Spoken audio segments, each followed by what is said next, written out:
ठीक बा। मैसेज आइल बा जे सांझा पराती दादी सुनाई। तो ठीक बा, सांझा पराती ऐसे ना गावल जाला बड़े बियाह में।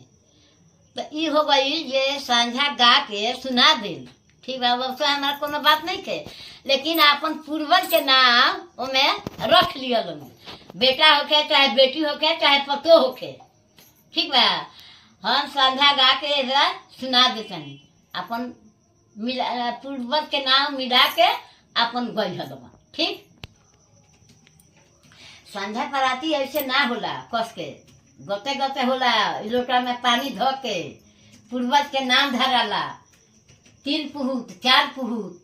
हमरा से तू लोग मांगो करू जे ना सांझा गाय या पराती। ठीक बा, एगो सांझा गा के बता देता वही 5 गो सांझा होला, 5 गो पराती होला।